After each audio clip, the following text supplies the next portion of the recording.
Silly me, I thought I was preparing a little bit ahead, so I got my 2 pans ready for dinner tonight. I put some corn with some butter, salt, and pepper in the pan with the lid on. Thought I turned this burner on low just a little while ago. Turns out I turned on my water for my instant mashed potatoes, so I may have boiled some of the water needed for those potatoes, but I have it turned off now. I will fix it.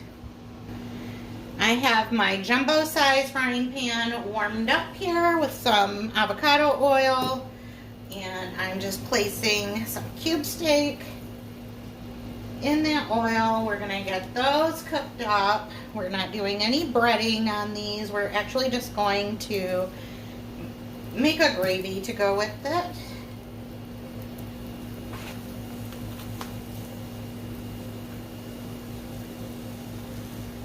Gonna put a little bit of chopped up onion in here just for some good flavor. Season them up with some garlic, salt, and some pepper. So I have these cube steaks seasoned up with that salt and pepper. I'm gonna use some minced garlic. And I think I'm just going to grab some of that juice out of there too and just kind of drizzle that in there.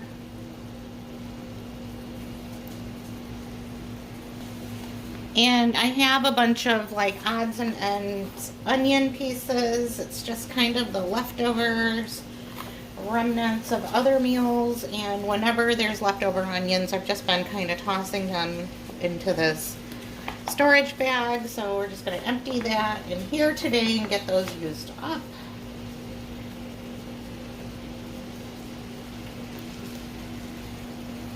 And I'm just going to leave them alone for a minute and let them brown up on each side. I'm going to let them brown on one side, flip them over, do the other, then we'll add some gravy. And I'm just going to make some instant potatoes and some corn to go along with it.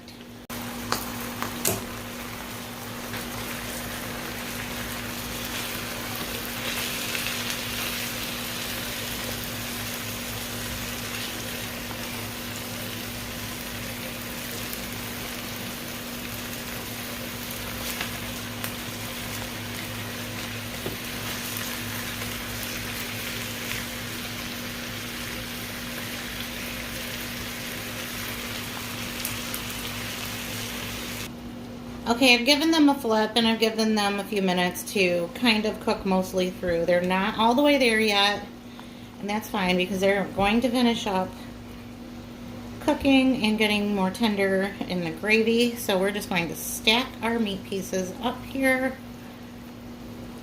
Get these juices kind of swished around.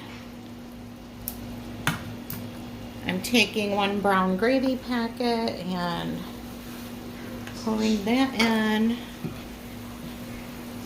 Get that mixed in really good.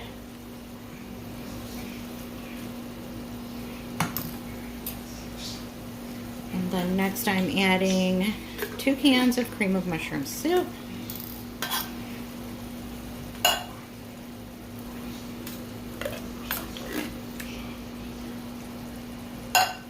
Sometimes I'll use cream of celery or something different, but this is what I have, so this is what we are using.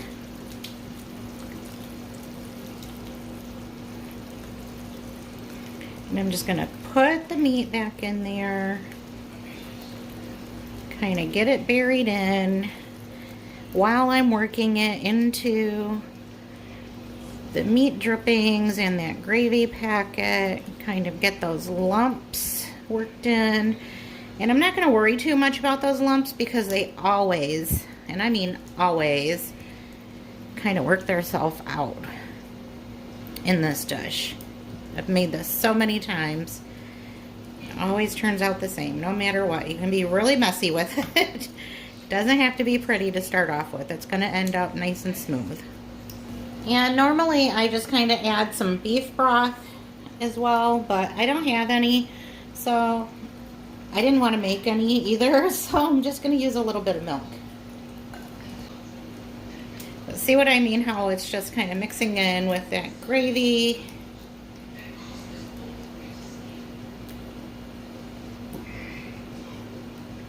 Sometimes you have to use your meat as a utensil.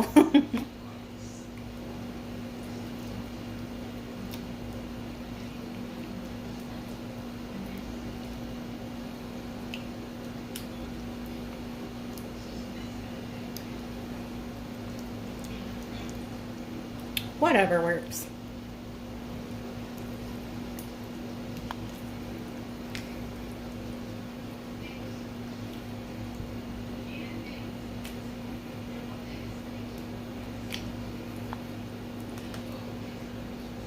All right, I'm just gonna let it simmer. Let those onions get more tender, let that meat get cooked all the way through and get tenderized. Just gonna put it super low and let it finish. And just like that, dinner is ready. Let's get it on the plates.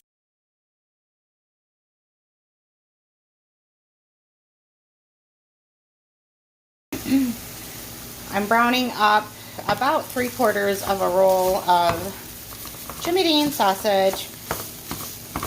And I'm doing double duty here with this meat chopper and my spoon. I kind of go back and forth between which one I like to use better. And today I'm just using both of them. I'm going to go ahead and add about 1/2 stick of butter to the sausage. I just really want to have lots of fat in there to make a good gravy. I'm basically just trying to make a meal without having to go to the store, using what's on hand. And sausage gravy is always a hit here. I did have some biscuits in my freezer, so I have those in my air fryer toaster oven right now. It's really, really hot today, so not turning on the big oven, just the little one. And I have about a dozen eggs, so we're having breakfast. And there is a reason why biscuits and gravy was invented, and that's just because it stretches. Such a nice meal for when you're on a budget or just doing a fridge clean out like I'm doing. Alright, now my butter is melted. I'm going to start adding some flour. And what's going on here today is that I have like a smaller amount of flour than I would typically use and more people to feed. So I'm going to use quite a bit of, did I say flour? I meant sausage. But anyway, I'm trying to feed a lot of people with a little bit of sausage. So I'm going to use quite a bit of flour, and that's about 1/2 cup. And some people like their sausage gravy to be really packed with meat. That's usually how we make it. Husband and sons like it like that. They are meat eaters around here. But typically, with a gravy, you just kind of want that sausage to be the flavoring, not the star. So just going to give that a few minutes to cook. You'd want to get the flour taste out of it. While the sausage and flour is about ready for the milk to be added. That's the thing with sausage gravy, is everybody makes it different. Or, you know, there's a few different ways to make it. My husband will actually like remove the sausage and then make the gravy in the pan with the drippings and then add the sausage back in. And then my daughter follows a recipe to a T, and hers always turns out perfect. And then, you know me, I'm like a wing it and see what happens. So we're just going to add that milk, bring it up to a boil, and then turn it back down again. And I'm just going to let that get bubbly, and we'll be right back when it does. And when I start to see the bubbles, then I start stirring along the bottom of the pan just to make sure that everything is getting mixed in and nothing is sticking. I also go around the sides. And then we're just going to keep stirring off and on till it's all done. Now I'm just going to turn that heat down. And that is it. We're just going to let that sit here for a few minutes and cool down a bit. We can add more pepper if we want, but I have little ones here today, so we're going to hold back on that. And I'm just going to finish up the eggs. And I'm doing scrambled eggs, and the way I do mine is like right in the pan. I started with some butter down in the bottom of the pan, then I just cracked my eggs in. Now I'm pouring some milk. Obviously this is completely backwards than how most people make scrambled eggs, but it is what it is. Just gonna stir everything around.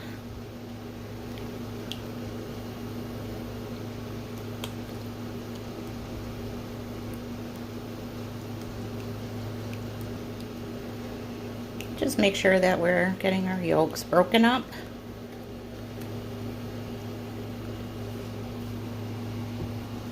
Of course, we want to salt our eggs, making sure that we're scraping along the bottom and the sides so that all of the wet part gets cooked through.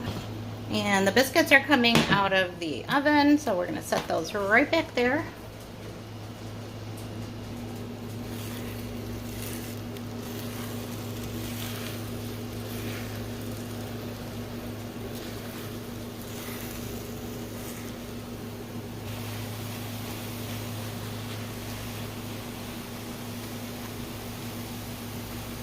And here are some of the plates that are already made up, and a quick close-up. Very simple, very frugal, very delicious.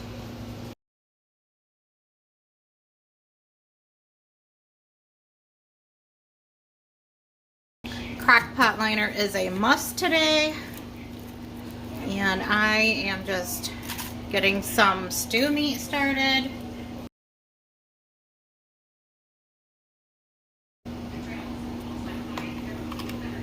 I'm going to add some granulated beef bouillon, and we need a significant amount of broth in this today.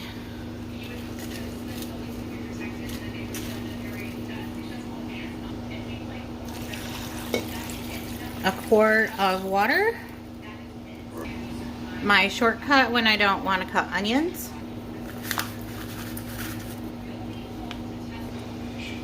And 1 packet of brown gravy mix. And 1 more quart of water, because this is going to be beef and noodles, so I do want a lot of broth in it. And I'm just going to push that down a little bit to get all of those granules moistened. And that's basically all I'm doing at this point. We're just going to let this cook for some time, a few hours.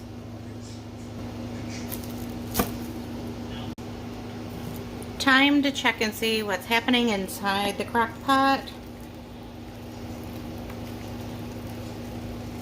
Smells so good. The whole house smells.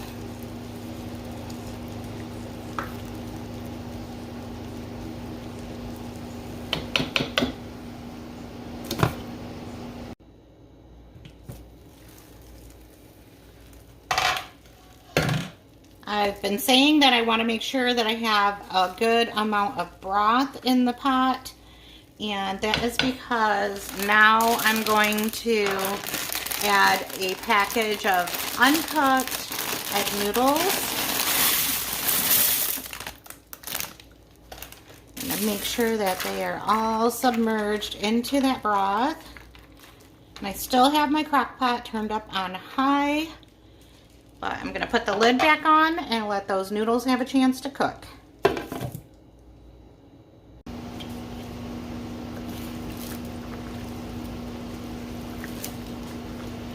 Okay, we could stop here, but we're not going to, because we like to add cream of mushroom soup to our beef and noodles. And I'm also going to add a little bit of sour cream, but I am going to turn these down. Possibly just turn them off because I don't want my noodles to get super mushy.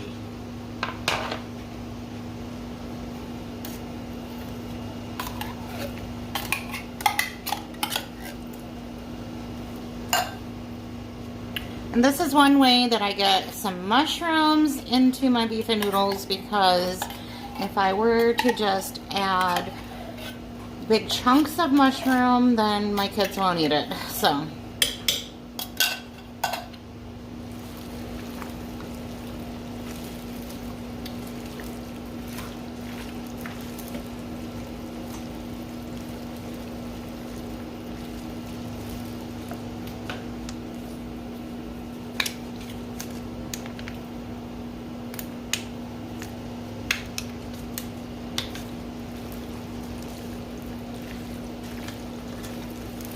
and these just turn out so good with all of that beefy flavoring from the gravy packet and the onion soup, and then just mixed in with the mushroom soup and that sour cream.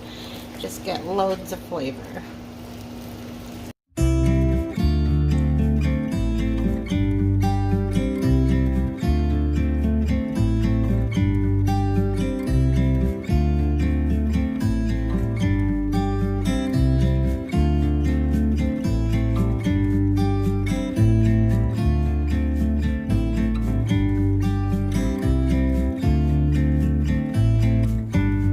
It's been a long day of chicken coop building, and so one of the sons volunteered to order us pizza for dinner tonight, and we just got one of those box deals that has the wings included, breadsticks, and 2 pizzas.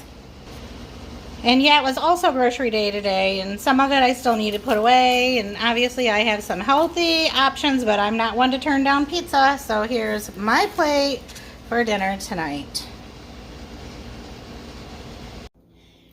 It looks like I'm gonna get one more cooked meal in this week. It's been a challenge this whole summer to just cook at home. It just seems like we're all busy.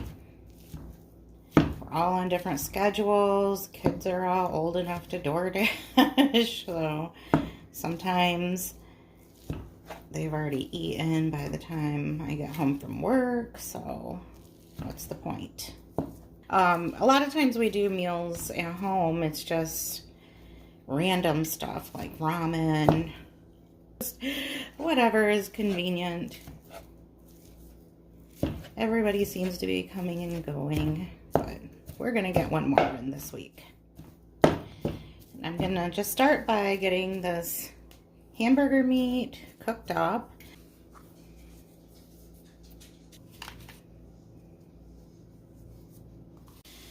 I'm going to be using a bag of broccoli florets and broccoli stir fry, and I also have about a pound of frozen jumbo shrimp that I'm going to let thaw and then give them a rinse before we add them into the recipe.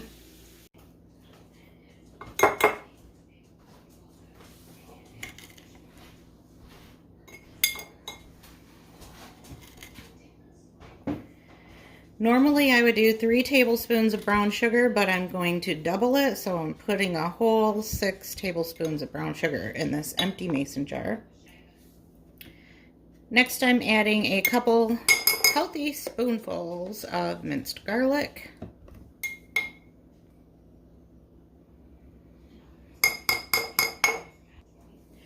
Next I'm just going to use my hand and put some of these dried crushed red peppers flakes in the jar as well.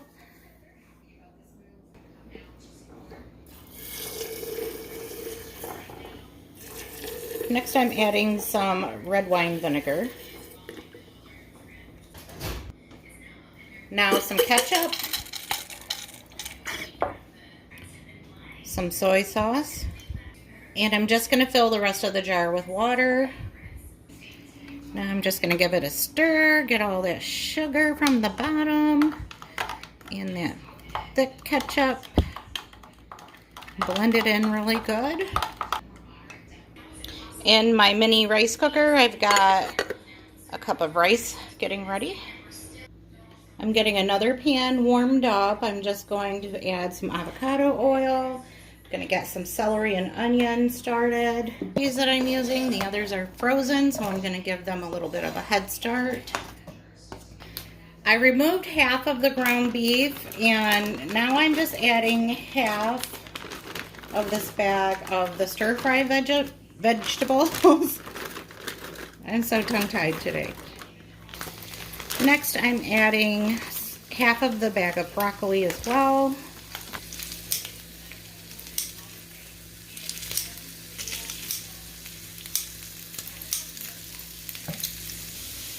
I almost forgot to add some cornstarch. We want to put that in there as well so that the sauce will get thickened when it's added into the pans with the other ingredients. And now I'm just going to hurry back over here. Now that the celery and the onions have had a little bit of time, just get about halfway where I want them to be. I'm going to add the frozen vegetables. They can all finish out cooking together.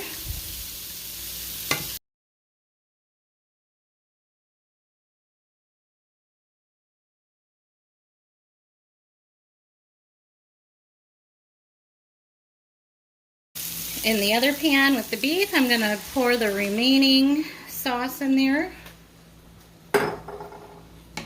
Give that a mix and turn it down.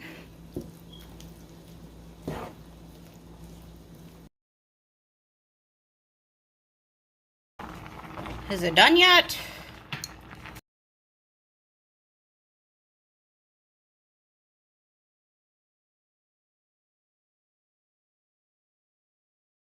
All right, the shrimp bowl was the hubby's, and here is mine.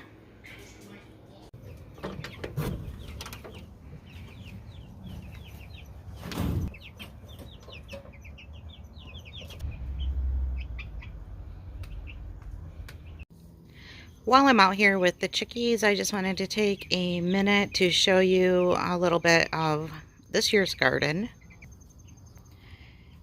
and some of how their chicken run has come along. As you can see in the back, I have their door propped open with the ladder to their coop because it kind of fell apart yesterday. So I'll be working on getting that ladder fixed for them. I don't want any sharp edges, which it did acquire yesterday. So unfortunately, I have to do a little work on that coop. I don't want to spend a lot of time in this video on the garden and the chickens, but I do just want to show some of it because it is, after all, where the food comes from. And these are just some of my tomatoes. I have 6 tomato plants and just some jalapeno peppers this year. And as you can see, we're getting some nice green tomatoes.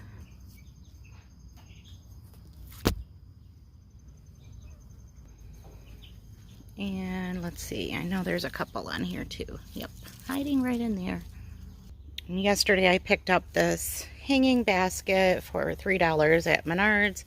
It's looking a little rough, but with some love it'll come back, and I just added it to my fairy garden. And I also picked up this stone to put on our dog Champ, who just recently passed away. We're going to put that on his grave. And then as you see, our plants are just loaded with jalapenos. And here is my cowboy boot planter that I was gifted by my son and daughter-in-law. And I keep it right here by this row of tomatoes. As some of you know, my dad passed away, and the cowboy boot just reminds me of him.